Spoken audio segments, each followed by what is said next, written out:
Знаковое место Тастумус на реке Лена. Отсюда когда-то взметнулось в небо голубое пламя. А повесть «Тастумус» впервые для якутской литературы получила международную премию. Наш герой, писатель, драматург, фотограф Владимир Федоров является гражданином номер 1 поселка Тастумус. Ну, прежде всего, наверное, я обязан появлением своим в Тастумусе моей маме, потому что еще во время начала войны она училась в Якутске в рыбном техникуме. И когда вот война началась, их 15-16-летних девчонок выдали им временные свидетельства об окончании и отправили по всей Якутии работать. И она попала в Заполярье. И вот до самой победы, до 1945 года, она работала в Булуне, в Кюсюре, в Чекуровке. После окончания войны их собрали в Тобольске, получили дипломы, и мама получила направление во вновь созданный Кобяйский рыбзавод, вот в качестве базы которого был выбран Тастумус. Отец мой, он вернулся с фронта, после 1945 года еще служил какое-то время в Чехословакии. Поскольку предприятие создали новое, его взяли механиком в рыбзавод. Вот так они встретились, полюбили друг друга, и появился я на свет. Рыбзавод-то создали, а сельсовета еще не было. Чтобы меня зарегистрировать, через год, наконец-то, в Тастумусе такой создали Среднеленский сельсовет, к которому подтянули окрестные села, геологические партии там, которые были, и вот Тастумус оказался. И поскольку я был первым, кто стоял в очереди долгой на получение свидетельства, вот мне выдали свидетельство номер 1. Когда подходило мое 60-летие, вдруг собралась такая группа энтузиастов, совершенно это был общественный какой-то такой жест, то есть никто их не финансировал, никто их не организовывал, сами собрались, создали бригаду строительную и несколько недель подряд ездили в Тастумус, вот, кто за 20, кто за 50 километров по реке, и построили этот маленький домик, установили такой памятный монумент, камень, на котором высеченные строчки из моего стихотворения. Вот я и приплыл, вот я и пришел, здравствуй, моя Родина.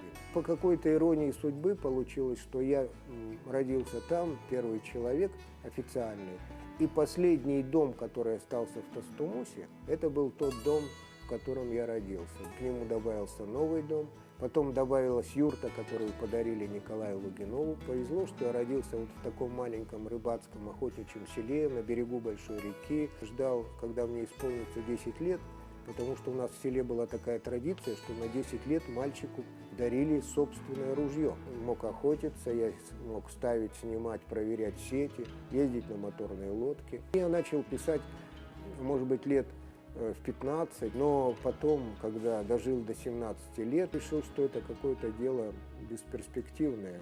Как-то плохо у меня это все получается, и забросил до той поры, пока я не попал в геологию. Это были 70-е годы, да, это был расцвет бардовской песни, Высоцкий, Акуджава, там, Городницкий и прочее. А то, что они были запрещены, это только нам всем добавляло интереса, да, мы переписывали их песни, у нас ребята пели на курсе, играли многие, вот. И мне кажется, в этой атмосфере, живя, просто невозможно было не начать что-то пробовать писать самим. Это был какой-то такой гитарный бум. У нас на курсе 33 училось парня и всего 5 девчонок. И вот из 33 парней на гитаре не умели играть только 3. Хотя я учился на геологическом, я стал писать какие-то заметки в газету. Сразу стали печатать и как-то отмечать. Ну и таким вот образом я и пришел параллельно, наверное, и в поэзию, и в журналистику. Одновременно с ружьем мне подарили фотоаппарат на 10 лет.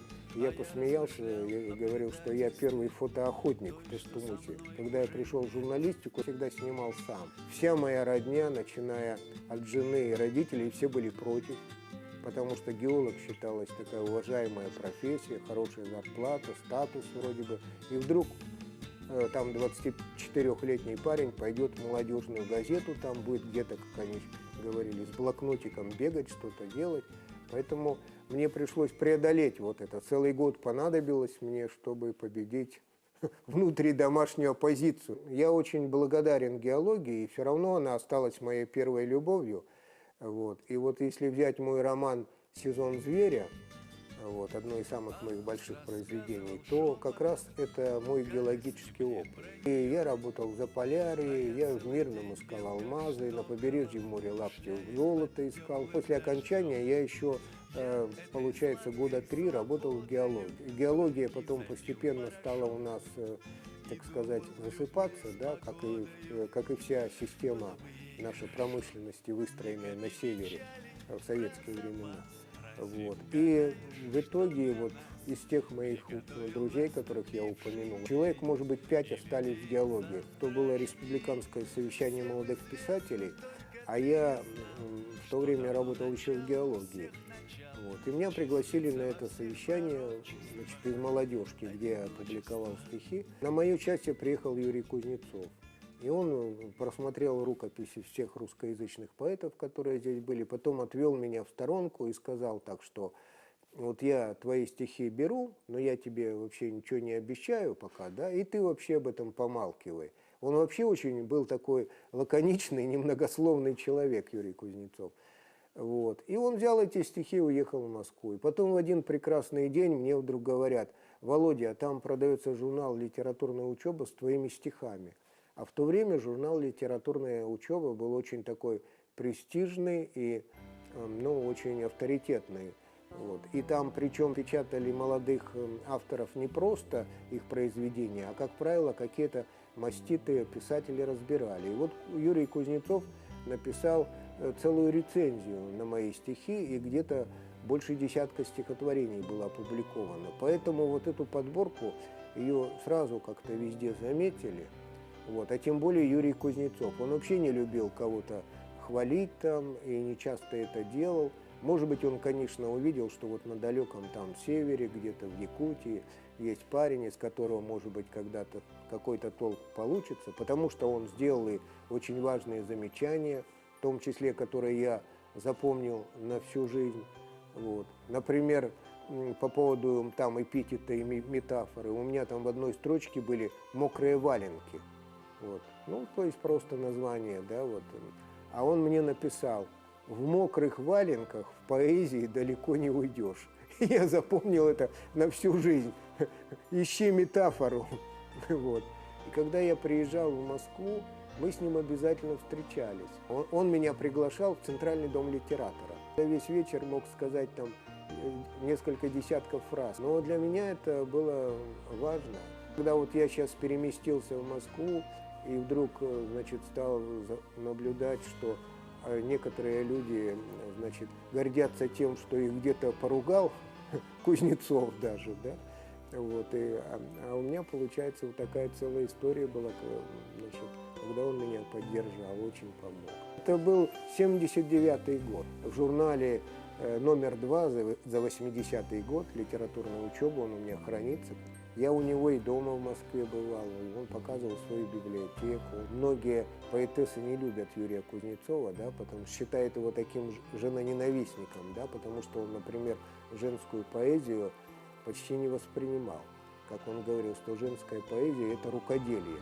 Когда приближался очередной юбилей Литинститута, он написал свое такое эссе «Очарованный институт». Настолько он откровенно описал жизнь общежития Литинститута, да, вот, и своих друзей, преподавателей, что, значит, в Москве-то никак не проходило. А я тогда уже был редактором «Полярной звезды».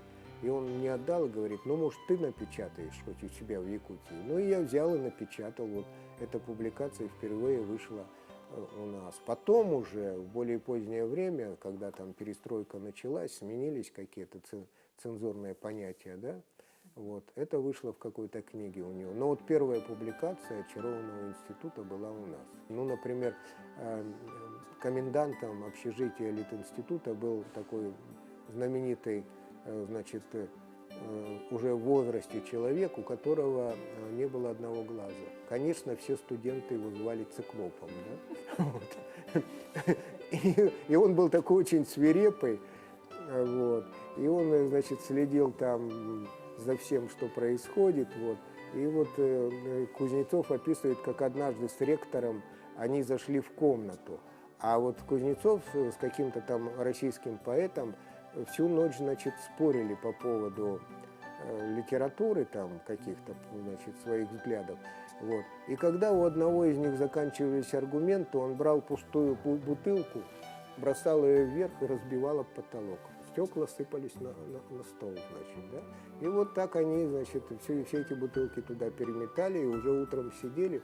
И вот когда, значит, зашел этот циклоп и включил свет, и Кузнецов говорит, от меня во все стороны брызнуло сияние от этих осколков, да.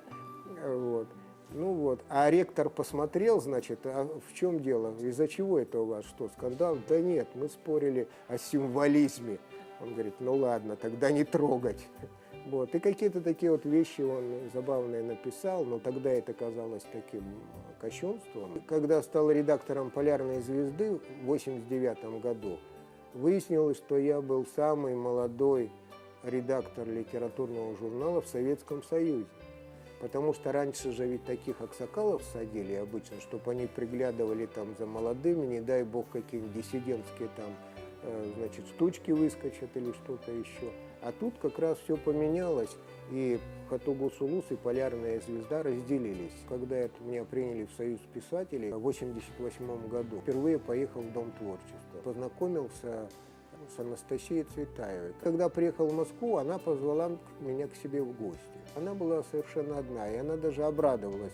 И вот я часов в 10 пришел утра, и самолет у меня был в 9 вечера, и я до самого самолета находился с ней. Да? И вот тогда она мне тоже дала рассказы, которые только-только начали печататься, вот, написанные ею в ссылке. Существует библиография ее, да, в интернете, и ее публикации. И там написано, вот эти два рассказа стоят, журнал «Полярная звезда», 92-й год. И мне там было 37, наверное, лет, или 36-37, то Сафрону Осипову было 20 с чем-то, Ване Иннокентьеву тоже 20, Аите тоже 20 с чем-то было.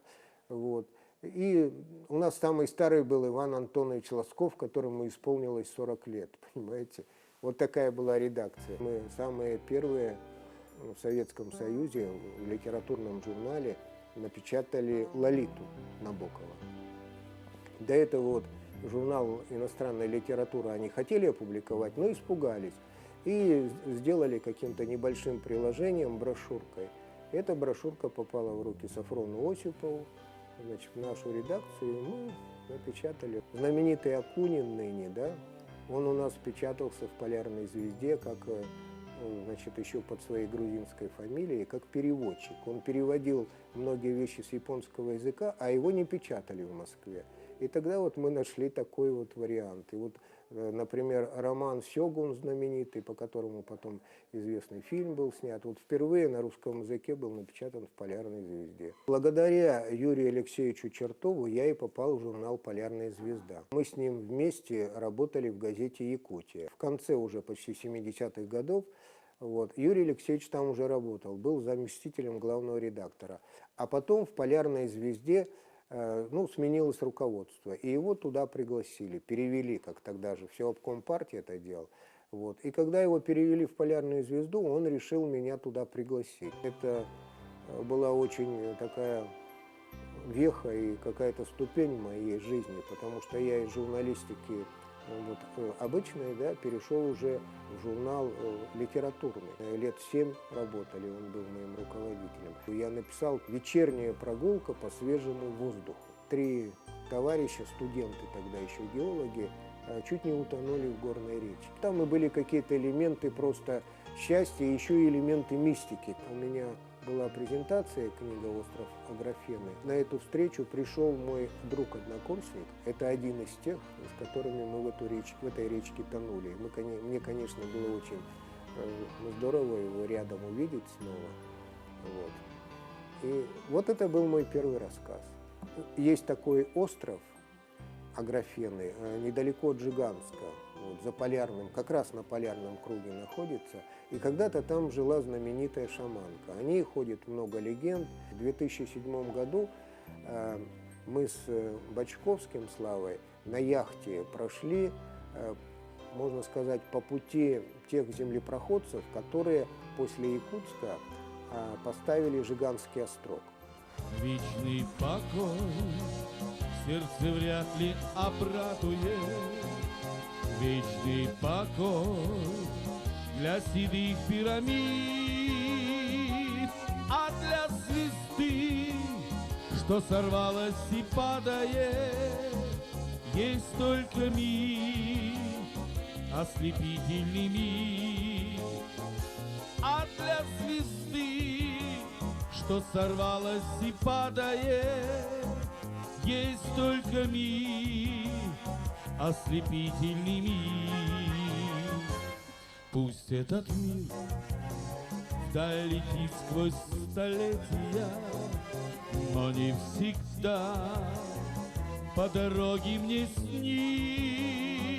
Чем дорожу, чем рискую на свете я, мигом одним, только мигом одним.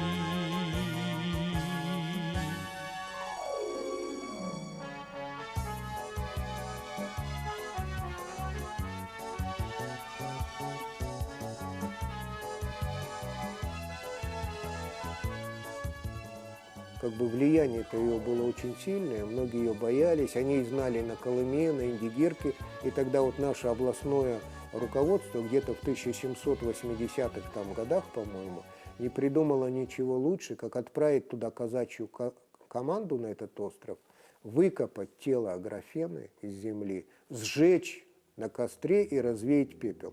Сквернили могилу, да, и люди стали еще больше бояться. Вдруг Аграфена начнет мстить. На писателей, а на поэтов особенно, такая атмосфера действует. Мне всегда, начиная с моей молодости, было как-то немножко, ну что ли, даже обидно, да, что люди, живущие у нас в Якутии и в городе Якутске, они не очень хорошо знают свою историю. Вот. А я почему-то историей интересовался вот, ну, еще с подросткового возраста. Спектакль «Апостол Государев», да, о Петре Бекетове. Я вот в свое время с вашими коллегами, я не помню, это был какой год, ну, перед очередным юбилеем вхождения Якутии в состав России, ну, это давно уже было, вот, я вышел на улицу с телекамерой, вот, и спросил идущих мне навстречу 20 человек, кто такой Петр Бекетов. Вот. Ответила только одна девушка. Откуда ты такая умница, это знаешь? Она говорит, а я на исторический поступаю. Люди, живущие на улице Бекетова, ну, они его называли героем гражданской войны, героем Отечественной войны, партийным каким-то государственным деятелем. Только что не придумывали, но то, что он был землепроходец и основатель города Якутска, не знал никто. Это были вот 80-е годы. Захотелось, чтобы люди о нем узнали. Одиссея инока Якутского, священник Якут, да, что он участвовал, значит, в русско-японской войне, героем был, и потом так потихоньку сошел со сцены, потому что государство и система с ним так вот обошлись, поступили, да. И мне хотелось восстановить историческую справедливость. Не спустили славный Андреевский флаг! Россия вас не забудет! Настала минута прощания. Господи Боже наш, в вере и надежде живота вечного, представшихся рабов Твоих, и сотворим вечную память, вечную память, вечную память. Вхождение Якутии в состав России отмечалось, да, как тогда называли, это формулировали, добровольное вхождение Якутии в состав России, да, то понятно было театру русскому, что в Москву надо вести какой-то спектакль на местную тему, чтобы он как-то выделялся, а может еще и отражал этот процесс. И поэтому вот каждый раз тогда вдруг вспоминали, значит, о моих спектаклях или обо мне. Когда я вот пишу о чем-то, да, у меня бывает такое ощущение, что я как будто нахожусь в этом времени. И я даже уверен, что там именно так происходило или происходит. Вот. Конечно, я пытаюсь архивные какие-то документы значит, читать, какую-то документальную литературу, вот, только не художественную об этом периоде, да, вот. А потом вдруг начинает складываться вот какая-то картина, вот о «Созвездии Марии» можно сказать, что когда я написал эту пьесу, и вот, ну, вот сцена там, да, вот сцены, что вот такая у них большая любовь, трагедия, она умирает потому, что умер он, да, вот. Это я вот для себя ощущал как бы 100%. А в то же время некоторые краеведы наши и ученые говорили, да это он поэт со своей поэтической фантазией навыдумывал там, да, какой-то тут романтической любви. На самом деле, может, и ее вообще не было. Или, может, Прончучев женился там в Усть-Оленьке на какой-то женщине. Вот. Тогда материалов-то исторических многих не было. Они только появились в 80-е, в 90-е годы. Птенцы гнезда Петрова, доблестные сыны Отечества, на дело идете многотрудное да славное. Вашими стараниями прирастет могущество империи российской. Потомки, внуки, правнуки скажут вам спасибо. России! Виват! Виват! Государь-императрице Анне Иоанновне! Виват! Виват! Славному делу государя-императора Петра Алексеевича! Виват! Виват! Виват! Виват! Капитан Шпамберг, рубить концы. Зовет в поход, время трубит отход, манит звездой восход, пенится небосвод, парус звеня поет, рвется корабль вперед, славен Петровский флот, как на Руси повелось время нам оставить гроб по волнам, пойти вперед. Время, друзья, распахнуть необъятную даль. Знаем мы, нелегок путь, но назад не повернуть. Время нас зовет в поход, как повелел государь. И вот настоящее имя Марии Татьяна было открыто в 1983 году. После того, когда я уже написал эту пьесу, почему она у меня и называлась «Созвездие Марии», да? Вот. Но судьба, она как бы... Иногда мы получаем какой-то, ну что ли, как это называется, сатисфакцию или какое-то вот удовлетворение, или подарок какой-то судьбы. Вот когда, значит, раскопки археологические проходили там в Усть-Оленьке на могиле Прончищевых, да, вот, и когда еще не было точно известно, была она там рядом, захоронена, не захоронена, вдруг в один прекрасный день мне позвонил Михаил Ефимович Николаев, наш президент в то время, когда откуда-то он услышал, что я этой темой интересуюсь. И вот надо ему отдать должное, и я тоже ему очень благодарен, что он вот в этой культурной сфере, он, пожалуй, из всех наших президентов был больше всех ориентирован и как-то заинтересован. И он сказал, вот через 2 часа в аэропорт мы с тобой летим в Усть-Оленек. Вот. Ну и для меня это подарок судьбы. И кроме нас был только руководитель его администрации и наш епископ Герман, который должен был там провести панихиду. И мы прилетели туда. И когда у меня на глазах вот открылась эта могила, да, когда я увидел своими глазами, что они лежат вместе рядом, и когда эксперты сказали, что умерли они не от какой, не от цинги, вот, а Василий себе сломал ногу, а у Марии вообще нет никаких признаков цинги или чего-то еще. Она умерла именно вот потому, что она потеряла его. Она умерла вот от любви, именно от потерянной любви, от трагедии. И вот на краю этой могилы я как бы получил, вот, ну что ли, ответ на все то. И он, значит, в чем меня попрекали, то есть подтверждение моей какой-то глупой поэтической версии, что ли, да, вот, я получил там.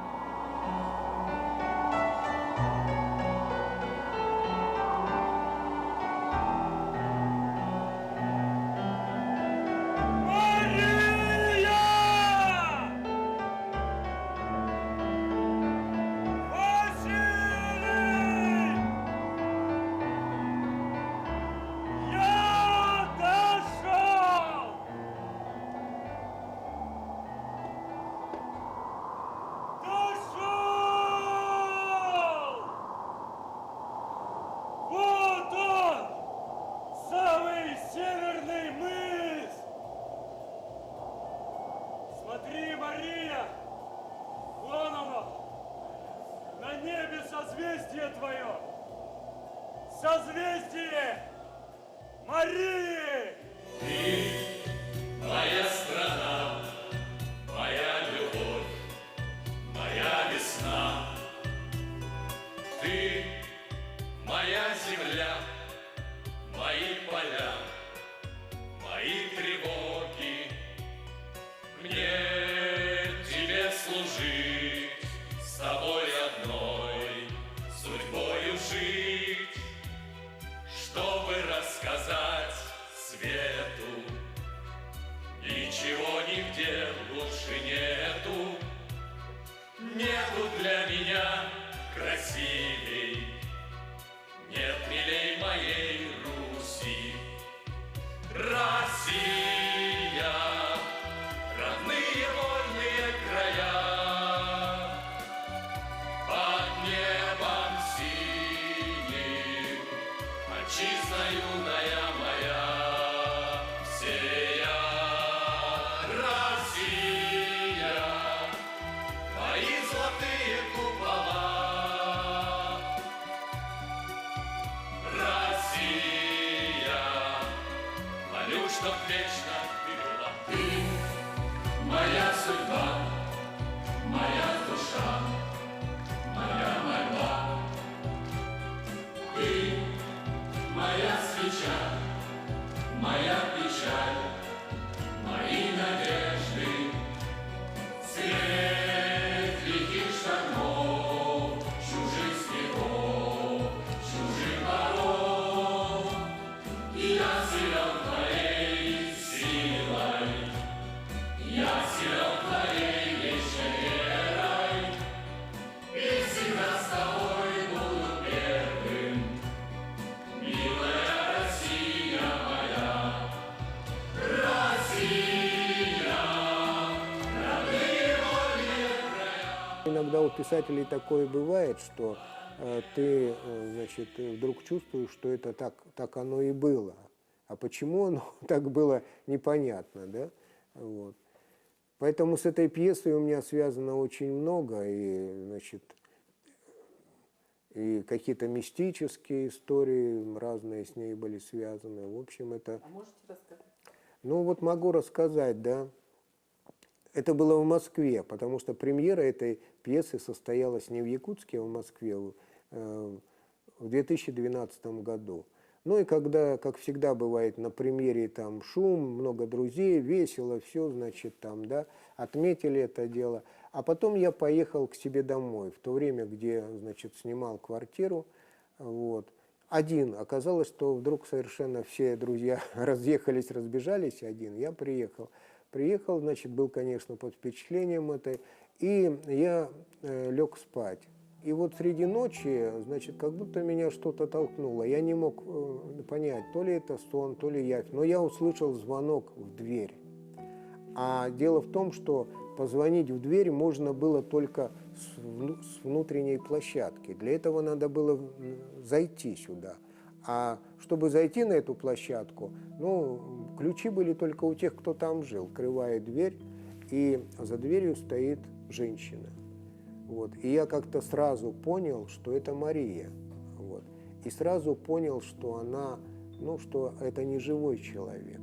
Вот. Но я видел ее одежду, видел, все увидел, да. И как любой хозяин квартиры, я, конечно, так растерялся немножко, но что бы любой человек сделал? Пригласил ее, и я так распахнул дверь, проходите, ей сказал. А она, значит, сделала головой нет, что я зайти не могу, и сказала спасибо, кивнула головой и исчезла. И традиционными верованиями занимался, да, о шаманизме много писал, встречался с многими людьми, которые вот этим занимались, и которые были не шарлатаны. Я в такие вещи верю. Один тоже был случай, когда я с друзьями-геологами сплавлялся по Индигирке до Белой горы. Среди ночи подплываем к одной деревне, чтобы купить хлеб. А это экспедиция там, да, геологи, а там Федоров есть. Я в то время работал уже главным редактором газеты «Якутия». На берег Федорова, да, срочно, потому что у него завтра вечером встреча с президентом.